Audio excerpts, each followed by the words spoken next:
Sekarang kita masuk ke tadi. Karena Allahu nurus samawati wal ard, maka Allah adalah nurul anwar, cahaya dari semua cahaya dan sumber bagi semua yang ada. Tak gambarkan kayak matahari. Allah adalah puncaknya, Allah adalah pusatnya, dan cahayanya, limpahan cahayanya, itulah makhluk hidup dan alam semesta. Berarti melimpah. Melimpah pun susah. Melimpah itu kan dari tidak melimpah jadi melimpah. Tapi dia disebut matahari karena sudah bercahaya. Kalau nggak ada cahayanya nggak disebut matahari. Dan Allah itu seperti itu. Jadi makhluk itu hasil limpahan dari cahayanya Allah. Jadi ya diingat-ingat lagi, karena menyebutnya cahaya, karena Quran juga pakai istilah cahaya. Digambarkan agak susah, ya memang seperti cahaya. Jadi cahaya itu kan begitu dia nyala, begitu cahayanya ada.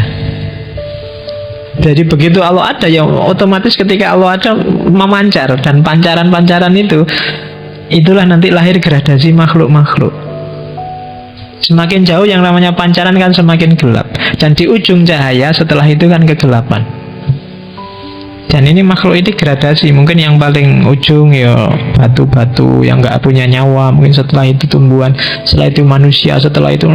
Dan makhluk pertama yang paling dekat dengan Nurul Anwar itu nanti yang disebut Nurul Akrob. Nurul Akrob itu kalau kemarin di filsafat peripatetik itu disebut akal faal, atau kadang-kadang para sufi menyebutnya Nur Muhammad,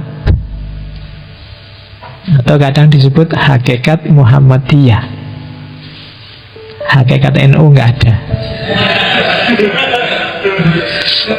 Yang ada hakikat Muhammadiyah. Ya, kalau kamu mau nyaingi bikin konsep tidak terima, masa ada hakikat Muhammadiyah, ayo bikin hakikat NU. Oke, kalau NU itu mereknya teh botol itu sekarang ada merek NU. Oh no. Oke, jadi model penciptaan itu dalam imajinasinya Suhrawardi seperti cahaya yang memancar dari Nurul Anwar, dari cahaya yang maha cahaya. Oke.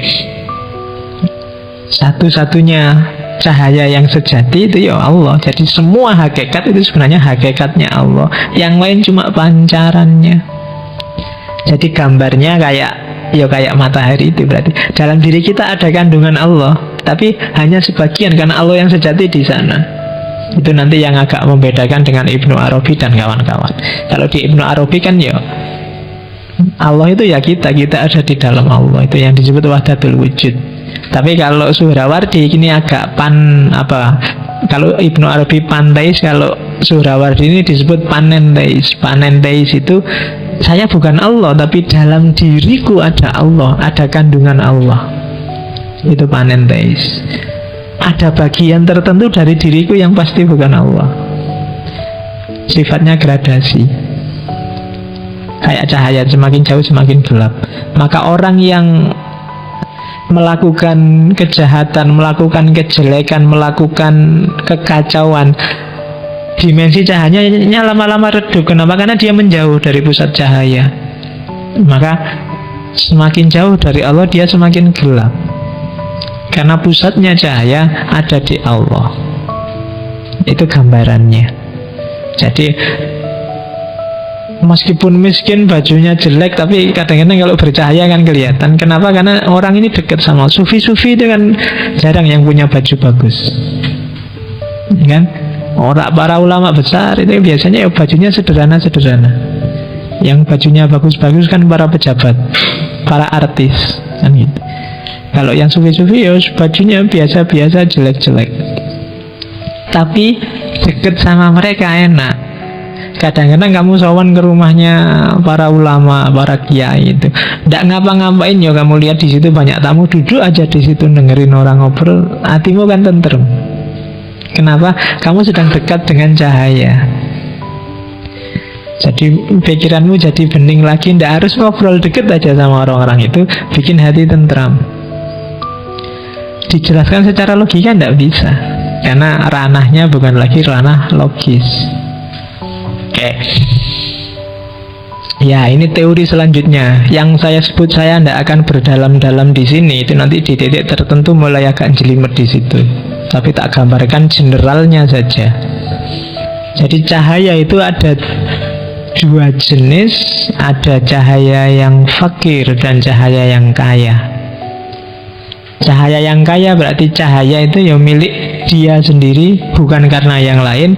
Kalau kita itu punya cahaya tapi fakir. Cahaya kita karena dipanjari oleh Tuhan, oleh Allah. Maka tugas kita adalah gimana caranya agar kita semakin terang. Untuk biar kita semakin terang, kita harus bergerak mendekat ke Allah. Dan itu yang dilakukan oleh para sufi. Suhrawardi mengkritik para filosof peripatetik karena membaca realitas itu berhenti pada matter and form, pada bentuk dan materi. Padahal ada yang lebih substansial dari itu. Bentuk dan materi harus dilampaui, tapi harus masuk lebih jauh ke arah dari mana sih asalnya bentuk dan materi itu. Itu kritiknya Suhrawardi pada kelompok peripatetik. Tapi nanti peripatetik penting, harus dipakai untuk menjelaskan pengalaman keagamaan ini. Kan harus pakai filsafat, harus pakai akal. Karena kalau nggak pakai akal orang nggak akan paham. Yang tak jelasin tadi ini kan pakai akal kan. Ada matahari, ada sinarnya. Sinar ini kan semuanya pakai akal. Meskipun nggak tepat bener, ya kira-kira seperti itulah gambarannya. Kan gitu maunya Suhrawardi dan kawan-kawan. Karena ini sebenarnya nggak terkatakan. Untuk bisa dikatakan harus pinjem simbol macam-macam tadi. Pinjem matahari, pinjem cahaya, pinjem, biar orang paham. Oke. Ya namanya banyak kalau di situ disebut. Ada Nurul Anwar, ada Nurul Muhit, ada Nurul Qayyum, ada Nurul A'zam, ada Nurul A'la, ada Nurul Qahar. Banyak ya. Kalau kamu punya anak 7, kasih nama itu enggak apa-apa. Anak pertama Nurul Anwar, anak kedua Nurul Muhit, anak ketiga Nurul Qayyum. Itu semuanya cahaya, menunjukkan langsung pada Allah. Kalau orang Indonesia senangnya pakai Nurul Jannah. Nah, itu. Jadi belum puncak. Surga itu cahaya tapi belum cahaya yang puncak. Apalagi nama Nurul, Nurul Huda, nah, cahaya petunjuk. Nurul apalagi ya? Komariah, Nurul Samsiah, Nur. Oke. Nama Nur kan populer kalau di Indonesia. Kalau di Jawa, Siti, orang Jawa itu kan paling jos. Nama-nama sahabat kan mesti diowai kabeh sama orang Jawa. Ya, ada yang dikasih Siti, ada yang dikasih apa yang kayak orang laki-laki itu kan. Jadi namanya diowai kabeh, itu dasarnya orang Jawa kan gitu. Itu ontologi. Saya berhenti di sini ontologi karena setelah ini penjelasannya agak panjang, rumit, dan menyesatkan bagi yang tidak paham. Jadi sengaja saya potong di situ. Karena orang itu biasanya kalau ketemu rumitnya terus nggak mau melanjutkan. Karena setelah ontologi ada bagian paling menarik dari Suhrawardi, yaitu epistemologi. Itu yang dikenal sebagai ilmu huduri. Kalau orang Sunni lebih suka menyebutnya ilmu laduni, kayak Ghazali. Jadi apa sih implikasinya cahaya bagi ilmu pengetahuan? Katanya Suhrawardi, seperti yang tak bilang tadi, ada 3 level ilmu pengetahuan. Pengetahuan yang sejati berarti, katanya Suhrawardi, adalah pengetahuan yang tidak keluar tapi ke dalam. Pengetahuan yang dialami langsung, knowledge by present, yang disebut ilmu huduri, melihat ke dalam batin. Itu lebih sejati. Kenapa lebih sejati? Karena ngalami sendiri. Jadi ini sebenarnya awalnya Suhrawardi itu belajar filsafat peripatetik, tapi sumpek dengan pikirannya filsafat peripatetik. Dia tidak nemu kebenaran dari para filsuf peripatetik. Jadi saking suntuknya mikir, terus dia ketiduran, mimpi ketemu Aristoteles. Ya, jadi ada kisah dia mimpi ketemu Aristoteles. Mumpung lagi sumpek, tanya ini ahli logika sepanjang masa namanya Aristoteles. Tanyalah dia pada Aristoteles, Aristoteles, aku bingung, pengetahuan yang benar itu ada di mana sih? Terus Aristoteles jawab, tanyakan pada dirimu sendiri. Lu tanya diri sendiri gimana caranya? Tanya diri sendiri berarti apa? Ya lihat dirimu sendiri. Kamu sudah paham apa belum? Kan kamu sendiri yang ngerti. Dari situ begitu bangun dipikir-pikir, terus ketemulah bahwa iya, ternyata di antara semua pengetahuan, yang paling meyakinkan adalah pengetahuan yang konfirmasi kebenarannya ke dalam, tidak keluar. Misalnya, menurutku Lionel Messi itu pendek orangnya. Dari mana aku ngerti? Moco ning internet, gitu kan? Kebenarannya keluar. Derajatnya akan lebih tinggi kalau jawabanku, dari mana aku ngerti? Kemarin ketemu aku salaman sendiri langsung. Jejer aku ternyata dhuwure ya kacek sithik cuman. Loh, ketika yang pertama aku ngomongnya kan referensinya keluar, tapi di kedua aku sendiri yang ngerti. Pengetahuan yang aku sendiri ngerti ini kan levelnya lebih tinggi dibandingkan yang tadi. Kalau yang tadi pakai media keluar, yang ini ke dalam. Jadi clue dari mimpi ketemu Aristoteles itu, pengetahuan yang paling meyakinkan adalah knowledge by present, ilmu huduri, pengetahuan yang hadir langsung dalam diri kita. Itu tadi yang saya sebut sebagai hakul yakin. Hakul yakin, kenapa? Aku ngalami sendiri. Tidak sekedar aku lihat sendiri atau aku mikir sendiri. Kalau aku lihat sendiri bisa di internet, aku mikir sendiri bisa tak kira-kira, tapi aku lihat sendiri.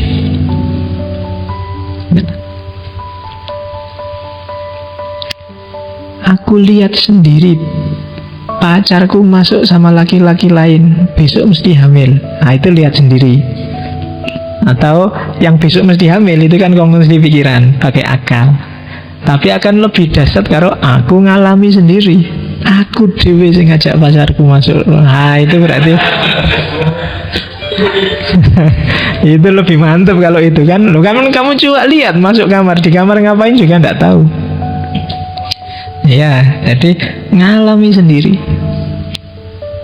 Berarti apa? Itu yang disebut pengetahuan swa objek. Pengetahuan jenis ini tidak ada objeknya. Kenapa? Antara yang mengetahui dan yang diketahui jadi satu. Betul.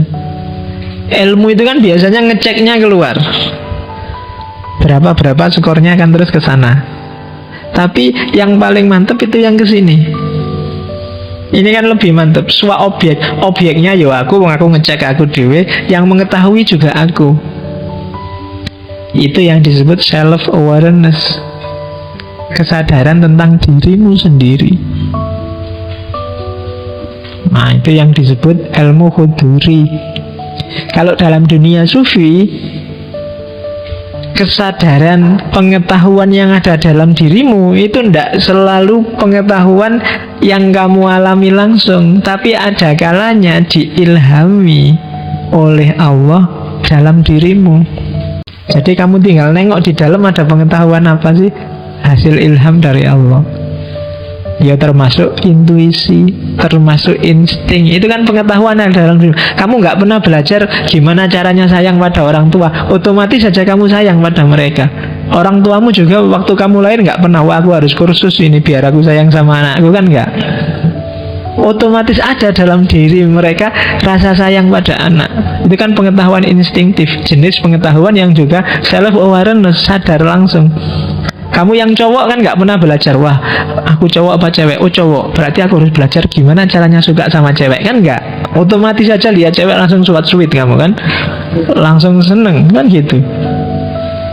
Termasuk pengetahuan untuk punya keturunan, bikin anak, itu kan kamu nggak perlu kursus, nggak perlu. Iya, kamu kan ngapain kamu capek-capek tiap hari lihat video tiap hari. Nggak usah gitu, kamu sudah bisa. Itu swa objek gitu, sudah otomatis iso. Kamu tinggal ngecek dalam dirimu, sudah ada insting seperti itu. Kamu nggak nonton banyak referensi Pak, biar besok referensi piye wis iso, aja kuwatir.